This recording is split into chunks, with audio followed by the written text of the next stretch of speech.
Barrister Nasir Uddin Ahmed অসীমকে Dhaka 10 আসনে বিএনপির দলীয় মনোনয়নের দাবি জানিয়ে মানববন্ধন ও র্যালি করেছে নিউ মার্কেট, নীলক্ষেত ও এলিফ্যান্ট রোডের সাধারণ ব্যবসায়ী এবং সকল দোকান মালিক। সকালে রাজধানীর নিউ মার্কেট এলাকায় তারা এই মানববন্ধন ও র্যালি করেন। তাদের দাবি, এই এলাকায় বিএনপির পক্ষ থেকে একমাত্র যোগ্য প্রার্থী তিনি। ব্যবসায়ীরা বলেন, যে কোনো ধরনের বিপদে আপদে তারা নাসির উদ্দিন আহমেদ অসীমকে পাশে পেয়েছেন।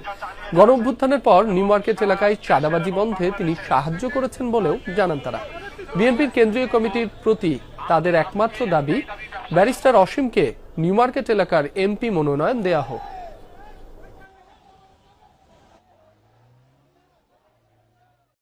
আমরা একমাত্র এই এলাকার বিজ্ঞ এবং জ্ঞানজ্ঞ এবং বিচক্ষণ লোক হচ্ছে আমাদের ব্যারিস্টার অসীম ভাই।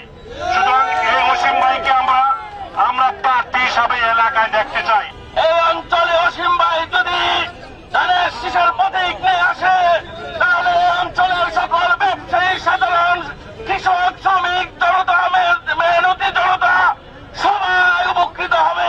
আমাদের নিউ মার্কেট এলাকায় কোনো নেতা ছিল না, তখন এই ব্যারিস্টার নাসির উদ্দিন সাহেব আমাদের খোঁজ খবর নিয়েছেন এবং এখানে কোনো ধরনের চাঁদাবাজি যেন না হয়, সকল কিছুর অন্যায়ের প্রতিবাদ করেছেন।